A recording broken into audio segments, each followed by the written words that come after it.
Qatar की राजधानी दोहा में इस वक्त बेहद अहम बातचीत चल रही है। एक तरफ ईरान के बड़े नेता बातचीत में मेज पर बैठे हैं, तो दूसरी तरफ उसी दौरान ईरान के धमाकों में खबर आती है। अमेरिका कहता है कि यह हमला सेल्फ डिफेंस में किया गया, यानी एक तरफ शांति की बातचीत और दूसरी तरफ मिसाइल। फिलहाल वेस्ट एशिया की सबसे बड़ी तस्वीर यही बन चुकी है। अमेरिका की सेना ने 26 मई को दावा किया कि उसने दक्षिणी ईरान के कुछ ठिकानों पर आत्मरक्षा के लिए तहत कार्रवाई की है। अमेरिकी सेंट्रल कमांड के प्रवक्ता कैप्टन टीम के हॉकिंस के मुताबिक यह हमला सिर्फ एक अमेरिकी सैनिकों की सुरक्षा को ध्यान में रखते हुए किया गया। अमेरिका का कहना है कि ईरानी फोर्सेस की तरफ से खतरे की आशंका थी और इसीलिए मिसाइल लॉन्च स्ट्राइक समुद्र में माइंस यानी बारूदी सुरंगें बिछाने वाली नावों को निशाना बनाया गया। यह हमला दक्षिणी ईरान के बंदर अब्बास इलाके में हुआ। बताया जा रहा है कि अमेरिका ने यह भी कहा कि सीज फायर अभी लागू है और वह हम संयम बरत रहा है।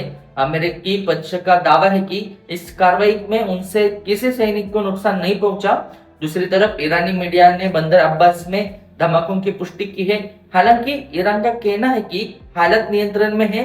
अभी तक यह साफ नहीं हुआ कि हमला कितनी जगहों पर हुआ और उसका असली पैमाना क्या था, लेकिन इतना जरूरी है कि यह घटना ऐसे समय में हुई जब ईरान और अमेरिका के बीच कतर में बेहद अहम बातचीत चल रही थी।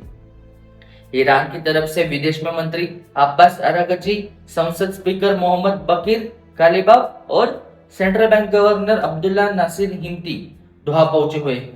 मकसद के पिछले कई महीनों से चल रहे अमेरिका, इजराइल और ईरान के तनाव को खत्म करने के लिए कई समझौतों का रास्ता निकालना। इसी बीच डोनाल्ड ट्रंप का बयान भी सामने आया है।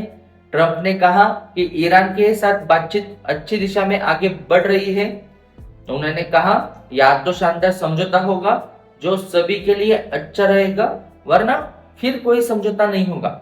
ट्रंप ने चेतावनी भरे अंदाज में कहा कि अगर बातचीत सफल नहीं हुई तो लड़ाई और भी खतरनाक रूप ले सकती है। ट्रंप ने अपने social media platform truth social पर यह भी लिखा कि अमेरिका जल्दबाजी में कोई फैसला नहीं करेगा, लेकिन हालत पर नजर रखी जा रही है और उन्होंने कहा कि समय अमेरिका के पक्ष में है और हर कदम सोच समझकर उठाया जाएगा। इसी दौरान ट्रंप ने एक और प्रस्ताव सामने रखा। उन्होंने कहा कि ईरान के साथ किसी भी शांति समझौते में कुछ देशों को अब्राहम अकॉर्ड पर भी साइन करना चाहिए। इनमें सऊदी अरब, पाकिस्तान, कतर, तुर्की, मिस्र और जॉर्डन जैसे देशों का नाम शामिल है। बताए गए सब सवाल उठाता है कि आखिर अब्राहम अकॉर्ड है क्या।